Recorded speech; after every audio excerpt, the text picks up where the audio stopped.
গোপাল, হাসছে গোপাল। যুগের পরে যুগ কেটে যায়, মানুষ তাকে ভোলে না।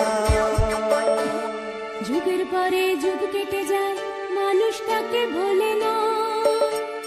চলে না রে, চলে না রে, চলে না রে, চলে না, চলে না রে, চলে না রে, তাকে ছাড়া চলে না। কে সে? পরিচয় কি তার? হাসির রাজা, জ্ঞানের রাজা, রসিক রাজা গোপাল ভাঁড়। হাসির রাজা, জ্ঞানের রাজা, রসিক রাজা গোপাল ভাঁড়। রাজসভা শুরু হতেই মহারাজ কৃষ্ণচন্দ্র মন্ত্রীমশাইকে জিজ্ঞাসা করল, কি হে মন্ত্রী, ওইদিকে সব কাজ ঠিকঠাকভাবে করে এসেছো তাই তো? মন্ত্রীমশাই বলল, আজ্ঞে মহারাজ, আমি কোন কাজটা ঠিকঠাকভাবে করি না আপনি বলুন তো? গোপাল হেসে বলল, আমি শুধু আপনাকে ওই কোষাগার থেকে মোহর সরানোর কাজটাই ভালোভাবে দেখতে পাই মন্ত্রীমশাই, আর বাকি সব কাজে আপনি লবডঙ্কা। মন্ত্রীমশাই বলল, গোপাল, মুখ সামলে কথা বলো, কিন্তু বেশি বাড়াবাড়ি করো না। গোপাল বলল, কি বলতে চাইছেন কি? মন্ত্রীমশাই বাড়াবাড়ি করলে মারামারি হয়ে যাবে কিন্তু।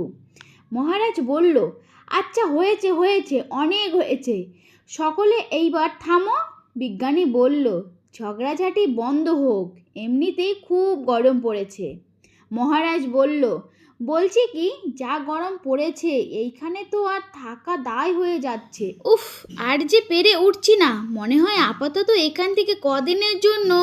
ঠিক ওই সময়ই এক দারোয়ান এসে মহারাজকে বলল, মহারাজ, বাইরে রাজ্যের প্রজারা জোর হয়েছে, সকলে মিলে বিক্ষোভ করছে, একবার বাইরে আসুন মহারাজ, নইলে সাংঘাতিক কিছু একটা হয়ে যাবে। গোপাল বলল, কি হলো, আবারও কোনো সমস্যা হলো নাকি?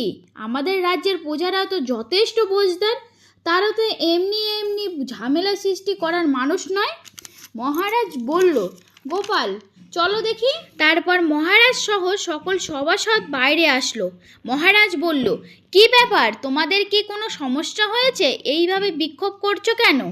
একজন প্রজা বলল, মহারাজ, মন্ত্রীমশাইকে সামনে আনুন, তারপর বলছি কি হয়েছে কি না হয়েছে। মন্ত্রীমশাই মনে মনে বলছে, এই সেরেছে, আমাকে ডাকছে কেন? গোপাল বলল, আচ্ছা বলছি, তোমরা একটু শান্ত হও, শান্ত হও। আমি বুঝতে পারছি তোমরা কিছু একটা কারণে খুবই অসন্তুষ্ট হয়েছো, তাই সেজন্য বলছি আগে শান্ত হও, তারপর বলো। মন্ত্রীমশাইকে কেন খুঁজছো? উনি কি করেছে তোমাদের? পুটির বাবা বলল, গোপাল দাদা, তুমি তো জানোই রাজ্যে যা গরম পড়েছে, তার জন্য খাল বিল পুকুর নদী নালা একেবারে শুকিয়ে গেছে, চারিদিকে জলের হাহাকার। গোপাল বলল, হ্যাঁ হ্যাঁ হ্যাঁ, সে তো আমি জানি। পুটির বাবা বলল, গত সপ্তাহে ওই সমস্যার কথা জানিয়েছি মহারাজকে, অনুরোধ করে গিয়েছিলাম যে রাজ্যের বাঁধটা যাতে খুলে দেওয়া হয়। মহারাজ বলল, কেন, আমি তো তোমাদের কথা রেখেছি, আমি তো দুদিন আগেই মন্ত্রীকে পর্যাপ্ত পরিমাণ মোহর দিয়ে বাঁধ খোলার কাজে পাঠিয়েছিলাম। গোপাল বলল, কেন, উনি কি বাঁধ খোলেননি? প্রজা বলল, সেটা ওনাকেই জিজ্ঞাসা করুন না, ওনাকে জিজ্ঞাসা করুন, গত দুদিনে উনি কোনো বাঁধ খুলতে আসেননি, উপরন্তু আমরা ওনাকে ডাকতে গেলে উনি আমাদের তাড়িয়ে দিয়েছেন। গোপাল বলল, সে কি, এ তো ভারী অন্যায়। প্রজা বলল, দুদিন ধরে অপেক্ষা করে আর না থাকতে পেরে আজকে আমরা এখানে চলে এসেছি। এই অবস্থায় আমরা কি করব? যদি আমাদেরকে আপনারা সাহায্য না করেন তাহলে কি করব আমরা?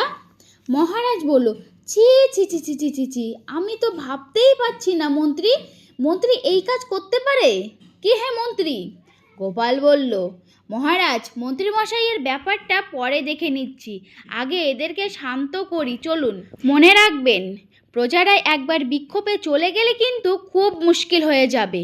গোপাল প্রজাদের বলল, শোনো সকলে, তোমরা আজকের দিনটাই একটু কষ্ট করো, আমি কথা দিচ্ছি কাল সকাল হলেই বাঁধ খোলার ব্যবস্থা করব, ঠিক আছে? প্রজারা বলল, ঠিক কথা বলেছো তো গোপাল দাদা? গোপাল বলল, দাদা বলে যখন ডেকেছো তখন দেখো এই দাদা তার ভাইদের জন্য কি করতে পারে। শুধু আজকের দিনটাই একটু চেয়ে নিচ্ছি, ব্যাস। প্রজা বলল, ঠিক আছে গোপাল দাদা, আজকে আমরা চলে যাচ্ছি, কিন্তু কালকে কিছু না হলে। মহারাজ বলল, কি কোনো কিন্তুর জায়গা নেই পুটির বাবা, আর তোমরা রাগ করো না, তারপর প্রজারা সেখান থেকে চলে গেল। সকল সভাসদ তারপর রাজসভায় চলে আসলো। মহারাজ রেগে মন্ত্রীমশাইকে বলল, ছি ছি ছি ছি মন্ত্রী, তুমি এভাবে আমায় মিথ্যা বললে? ভাবতেই পারছি না কি দরকার ছিল আমায় মিথ্যে বলার আর প্রজাদের সামনে আমার মান সম্মান শেষ করার। কি হলো উত্তর দাও। মন্ত্রীমশাই বলল, না মানে মহারাজ, আমার শরীরটা ভালো ছিল না, তাই বাড়ি থেকে বেরোতে পারিনি। গোপাল বলল, আপনার শরীর খারাপ থাকলে রাজসভায় খবর দিতে পারতেন, আমরা কেউ না কেউ দায়িত্বটা পালন করতাম, কি আছে।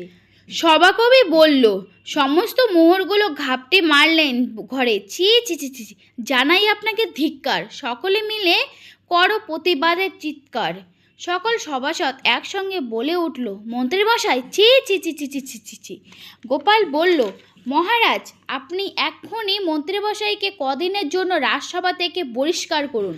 মহারাজ বলল, সে তো করবই, তবে তার আগে আমি চাই কালকে যখন বাঁধ খুলতে তোমরা নামবে তখন সেই কাজে কোনো লোক নিয়োগ না করে মন্ত্রীমশাইকে বাঁধ খুলতে নামাবে।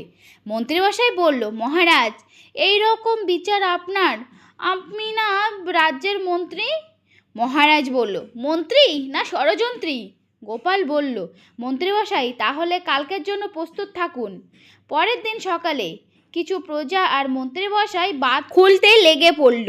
মন্ত্রীমশাই গোপালকে বলল, উফ গোপাল, এইবারে ছেড়ে দাও, আর যে পারছি না।